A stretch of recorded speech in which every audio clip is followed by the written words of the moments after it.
Warning: this story contains extreme violence, slasher elements, and murder.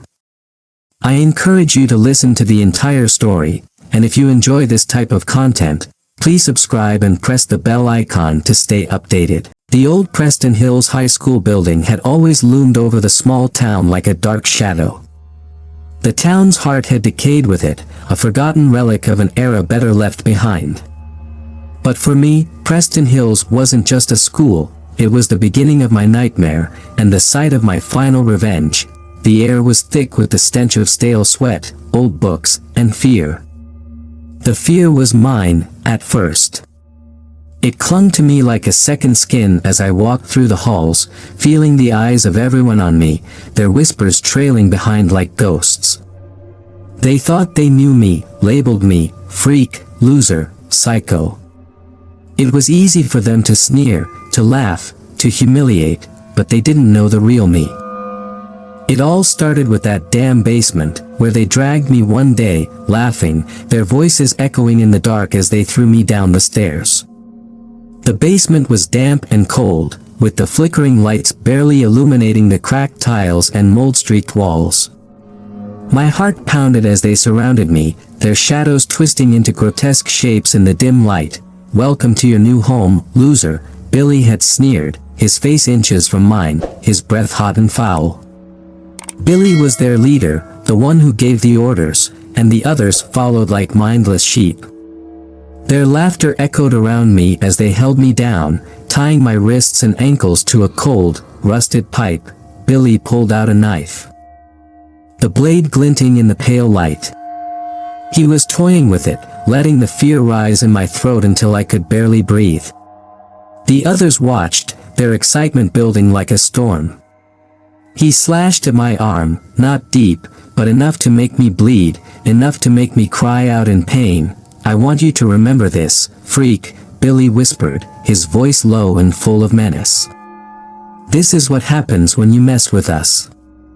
The cuts were shallow, but the humiliation was deep. The days that followed were hell. Every time I closed my eyes, I saw their face at night. Fear began to rot away, replaced by something darker, something colder. I could feel it growing, spreading through my veins like poison. I didn't care anymore. Not about school, not about the future, not even about the consequences. I wanted them to pay. I spent weeks planning, every detail carefully crafted. The school's annual Halloween dance was approaching, and I knew it would be the perfect time. They'd all be there, dressed in their stupid costumes, too busy having fun to notice anything wrong. That was the plan. Make them comfortable, let them lower their guard, and then strike when they least expected it, the night of the dance. I dressed in black, my face hidden beneath a mask I'd made myself. The mask was a reflection of what I had become, featureless, expressionless, the face of a ghost. I carried with me the tools of my revenge, a set of knives, sharp and clean, each one etched with the name of a victim. As I walked through the empty halls, the memories of that night in the basement played over and over in my mind, fueling my resolve. The sound of laughter grew louder as I approached the gymnasium, where the dance was in full swing. I paused outside the door, listening to the muffled music, the excited chatter of the students inside. I could see them in my mind, their stupid smiles, their perfect lives. They had taken everything from me. Now, it was my turn that I slipped into the shadows, unseen, unnoticed. The gym was dark, lit only by the flickering strobe lights that danced across the walls. The music was deafening, but it only made it easier for me to move among them without being heard. My heart raced as I scanned the crowd, searching for my targets. Billy was the first. He was at the center of it all, surrounded by his cronies, laughing, oblivious to the fate that awaited him. I moved closer, my hand tightening around the handle of the knife hidden in my sleeve. I could feel the blood was right behind him when I struck. The knife plunged into his back, just below the ribs, the blade sinking deep into flesh. His laughter turned into a gasp of pain, his eyes widening in shock as he turned to face me. But it was too late. I twisted the knife, feeling the warm gush of blood as it spilled over my hand. He collapsed to the floor, his body twitching, his mouth opening and closing like a fish out of water. The others screamed, backing away, too stunned to react. I moved quickly, the next knife already in hand, slashing at anyone who came close. Blood sprayed across the gym, painting the walls, the floors, the terrified faces of the students. They tried to run, but the exits were blocked. I'd made sure of that.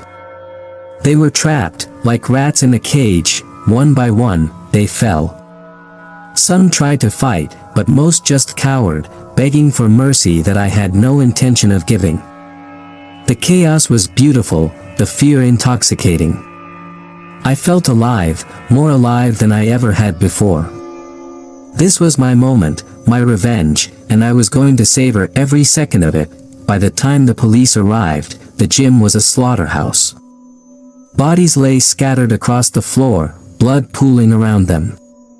The survivors were huddled together in a corner, shaking, sobbing, their eyes wide with terror. I stood in the center of it all, drenched in blood, the last knife still clutched in my hand.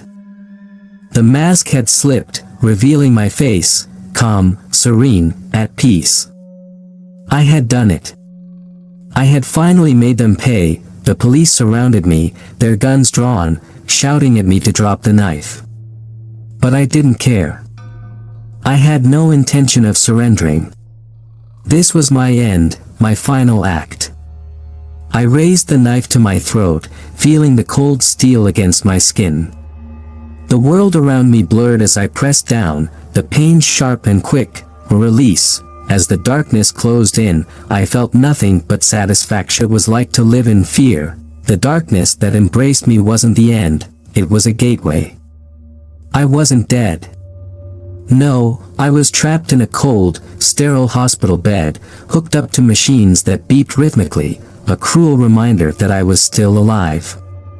My body was broken, patched up with stitches and bandages, but the rage inside me was untouched, festering like an open wound.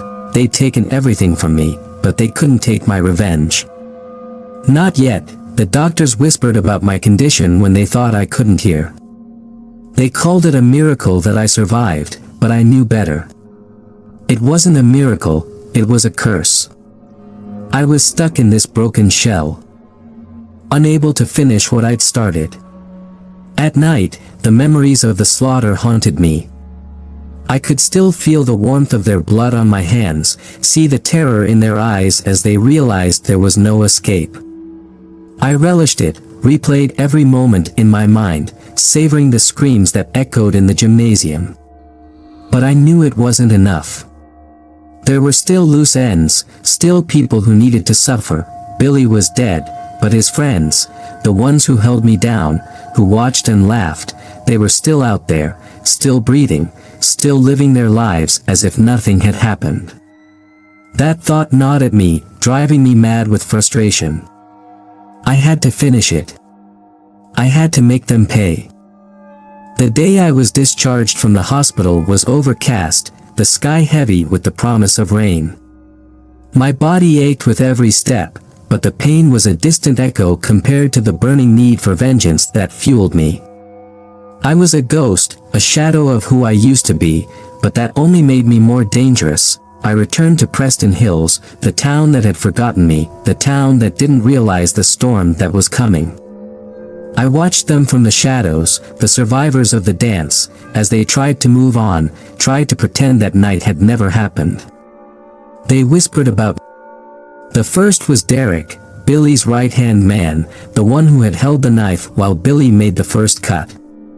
He was always at the old diner after school, stuffing his face with greasy fries, surrounded by his new group of friends, idiots who didn't know what he was capable of.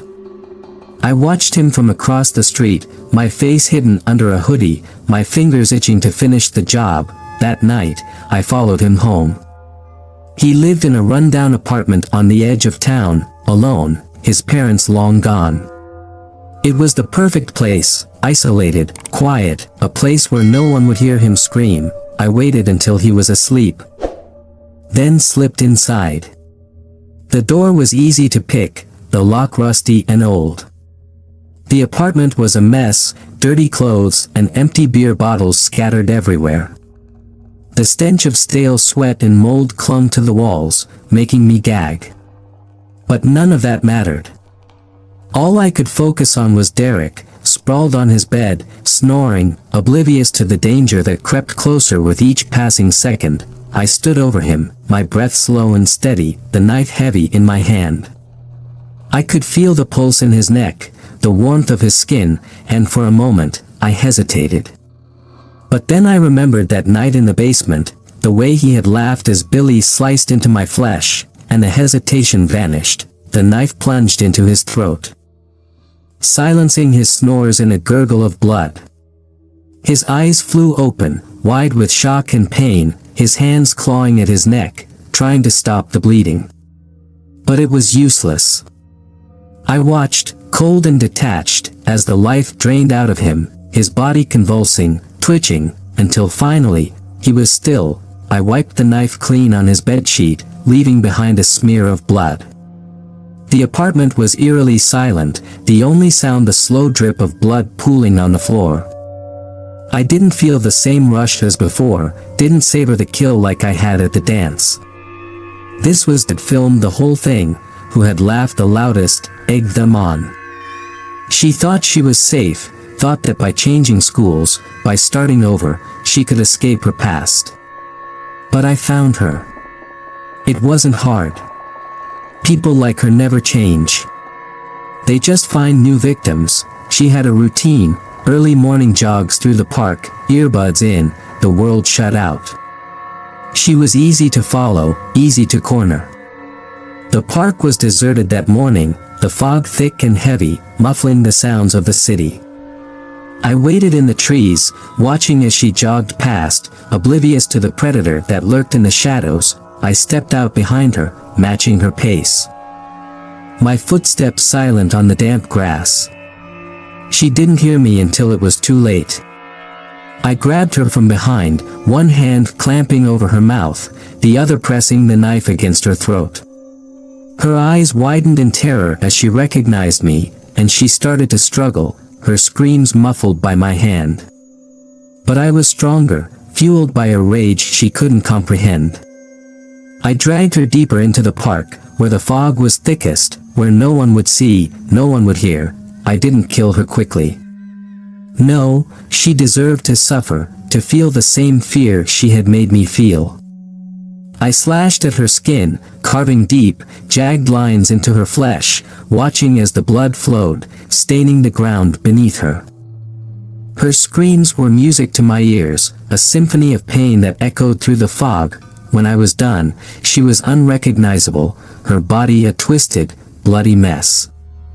I left her there, in the fog, for the morning joggers to find.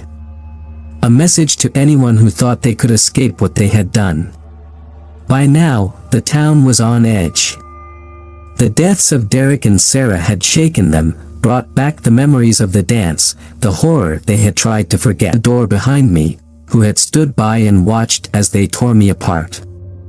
He was the one who had gotten away, who had run that night, leaving his friends to die.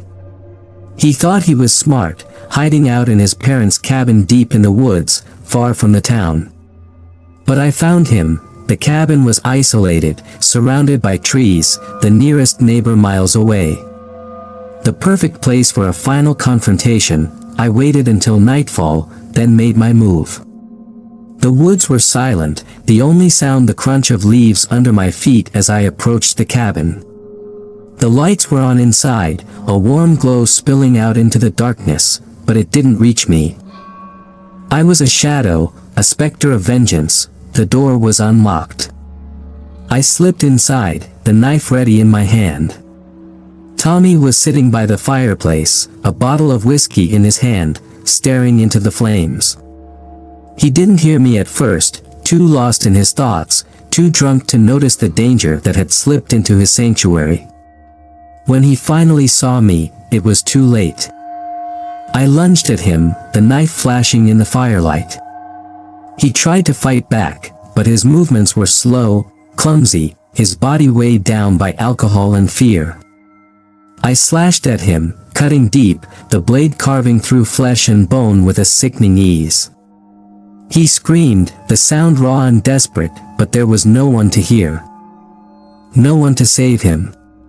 I was relentless, the knife moving faster, driven by a fury that had been simmering for too long.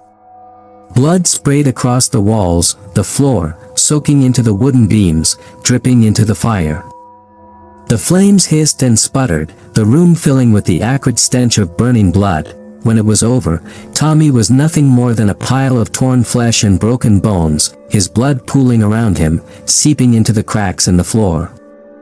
I stood over him, panting, my body trembling with the exertion, but my mind was clear, calm. It was complete. I left the cabin, disappearing into the woods, the night swallowing me whole.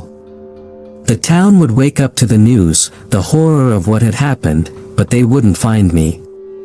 I was a ghost, a shadow, a memory that would haunt them forever. They thought they could break me, destroy me, but they were wrong. They had created something they couldn't control, something that would never stop. The nightmare wasn't over. It was just beginning, and as I walked away, the darkness closed in around me, a final embrace, a promise that there was still more shroud covering the town of Preston Hills, suffocating it in a blanket of gray. The killings had left the town paralyzed with fear.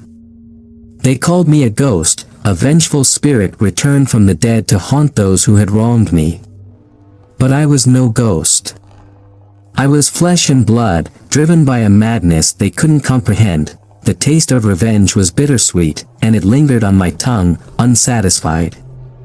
I thought the killing would bring closure, that it would finally put the ghosts to rest. But it only stirred something darker within me, something that demanded more. It was time to turn my attention to those who had tried to stop me, who had believed they could contain the storm they had unleashed. The town was full of them, teachers, cops, so-called protectors who had watched as the bullies tormented me, who did nothing as they tore my life apart. They were as guilty as the ones who held the knife, and now they would pay. The first was Mr. Benson, the guidance counselor who had looked the other way, who had dismissed my pleas for help as teenage angst. He had known what was happening, seen the bruises, the broken spirit, but he had done nothing. Now, it was my turn to do nothing but watch as he suffered. His house was on the edge of town, a lonely place surrounded by trees. I watched it for days, learning his routine, waiting for the perfect moment. He lived alone, divorced. No kids, no one to care if he disappeared. That made it easier, almost too easy. The night was dark, the moon hidden behind thick clouds, as I made my move.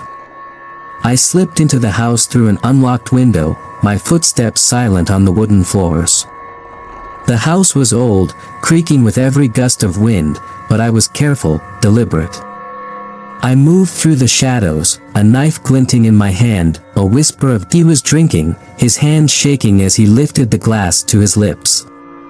The years hadn't been kind to him, his hair was thin and gray, his face lined with regret. But I didn't care about his regrets. I wanted his pain. I stood behind him for a moment, letting the anticipation build, the thrill of the kill coursing through me. Then, without a word, I reached out and slammed his head into the desk, the glass shattering under his face, cutting into his skin. He cried out, the sound muffled by the thick wood, but I didn't give him a chance to react. I grabbed him by the hair, yanking his head back, exposing his throat. The knife flashed in the dim light, a swift, precise movement that sliced deep into his neck.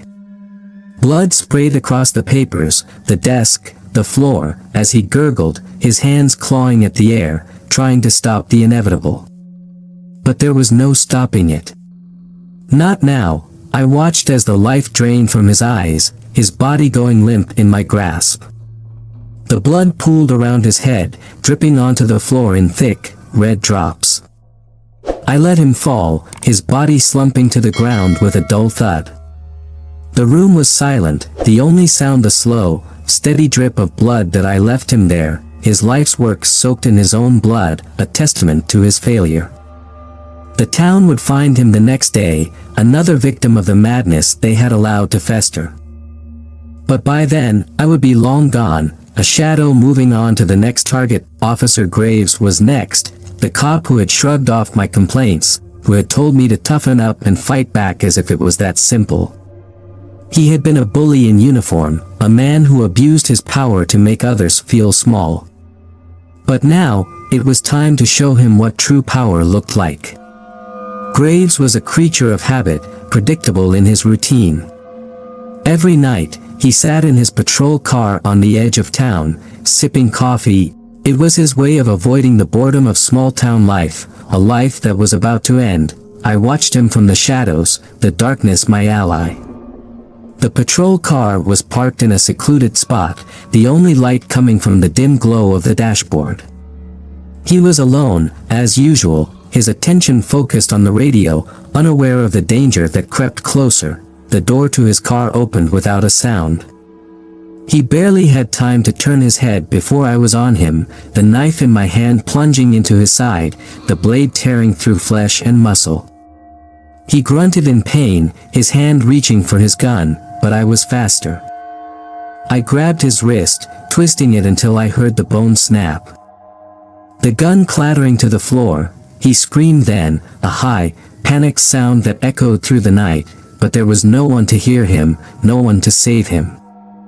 I stabbed him again, and again, each thrust of the knife more vicious than the last, the blade sinking deeper into his body. Blood splattered across the inside of the car, the metallic smell filling the air, mingling with the scent of sweat and fear. I didn't stop until he was dead, his body slumped against the steering wheel, his blood pooling on the seat, soaking into the fabric. The radio crackled, a voice asking for a status update, but there was no one left to respond. I stepped back, surveying my work, a sense of satisfaction washing over me. Another one down, another name crossed off my list. But the list was long. He was the one who had the power to stop it all, but he had chosen to do nothing. For that, he would suffer the most. Carter lived in a large house on the outskirts of town, a place of comfort and safety, or so he thought. The house was dark when I arrived, the windows closed, the curtains drawn. But I knew he was there. I could feel his fear, smell it in the air. He was waiting for me, expecting me, but that wouldn't save him. I circled the house, searching for a way in. The back door was locked, but a window on the second floor was cracked open, a foolish mistake. I climbed the trellis, the knife clenched between my teeth, my fingers gripping the rough wood as I pulled myself up. The window creaked as I pushed it open, slipping inside the darkened room. It was a bedroom, his bedroom, the bed unmade, the sheets twisted in a knot, as if he hadn't slept in days. I could hear his breathing, quick and shallow, coming from the closet. I moved silently, the knife ready in my hand, my heart pounding in my chest, the thrill of the hunt consuming me. I reached the closet, the door slightly ajar, a sliver of light spilling out. I pushed it open slowly, savoring the moment. He was huddled in the corner, a pathetic sight, his eyes wide with fear, his hands shaking as he clutched a baseball bat. He looked up at me, recognition dawning in his eyes, and he whimpered, a pitiful sound that only fueled my rage. "Please," he begged, his voice trembling, but I was beyond mercy, beyond forgiveness. "You let them destroy me," I whispered, my voice cold, devoid of emotion. "Now, it's your turn." He swung the bat, a desperate, clumsy move that I easily sidestepped. I grabbed his arm, twisting it until he dropped the bat with a cry of pain. I shoved him back into the closet, the knife flashing in the dim light as I slashed at him, carving deep sound of pure terror, as the blood poured from his wounds, staining the closet floor. But I didn't stop. I couldn't stop. The knife moved on its own, driven by a force I couldn't control, slashing, stabbing, cutting until there was nothing left but a bloody, broken shell of a man. When it was over, I stood over him, breathing heavily, my hands slick with blood. The room was silent, the only sound the steady drip of blood onto the floor. The madness that had driven me was finally sated, the rage that had consumed me burned out, leaving behind nothing but emptiness. I left the house, slipping back into the night, a shadow once more. The town would find his body in the morning, and they would know that the nightmare was far from over. The ghost of Preston Hills was real, and I would never rest. Not until the town paid for what it had done, not until every last one of them suffered the same fate as those who had wronged.